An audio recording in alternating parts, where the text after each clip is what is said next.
See, Muhammad came 600 years after Jesus. Jesus the Christ. 600 years after. God Almighty appointed him. And now there was a dispute going on in his own environment between the Jews and the Christians with regards to the personality of Jesus.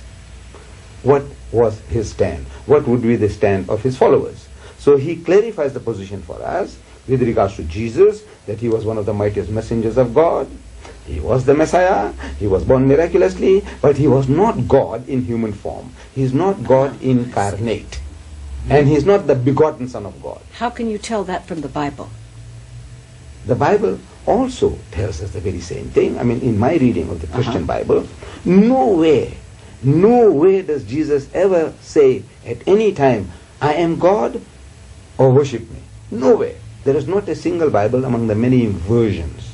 There is not a single statement, unequivocal statement, anywhere in any Bible. But on the contrary, like you had mentioned a few minutes back, about I and my Father are one. Now people, when they read that, the Christian now, he is, I say, programmed. We are all programmed. There is no doubt about that. But we must be big enough to say, let's see if you can reprogram me. Now, the Christian has been programmed to think that when he said, I and my Father are one, which meant that he was claiming divinity, that he is God himself. We says, no, he didn't mean in that sense. Those Jews, according to the Christian scriptures, they took exception to that statement of his. But he explains, he said, is it not written in your law, I said ye are gods, that people are even called gods in the scriptures, and you find no fault with that. Why are you taking exception to me when I say I am the Son of God? So in other words, now he was speaking in the sense that God Almighty and him, in purpose they are the same, not in omnipotence, in omniscience, or in any other spiritual matters. He, as he says, he said, my Father is greater than I. So my Father is greater than all. He said, I can of my own self do nothing.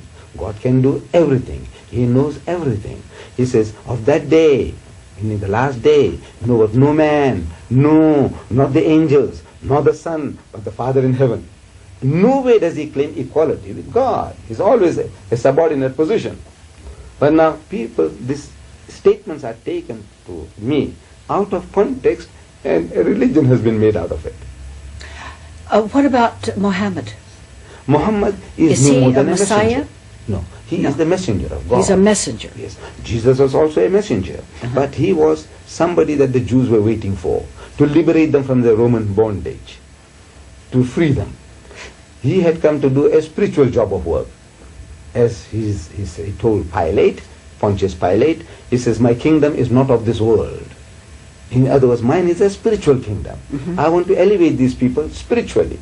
The people of the time, naturally being under bondage, under Roman rule, they wanted somebody, a physical liberator, making them masters of the world.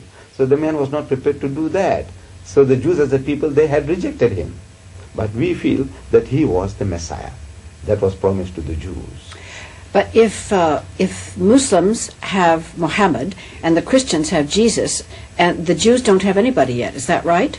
No, they have Moses and the prophets. Well, but I mean, they don't have a latter day. Theirs go way, way back. You see, because we feel that they missed the bus with regards to Jesus. But Jesus was the Messiah. But now the Jews have given up all hope of the Messiah. They don't talk about the Messiah anymore. See? I bet they don't in their hearts. I bet they don't. Yes, because they said, no, look, we now need, they will take matters into our own hands. They wanted the Messiah to come and do a job for them. And practical philosophy they applied. Theodore Hertz, they said, now we will get what the Messiah is supposed to do. And they did it. 1948, they established the State of Israel.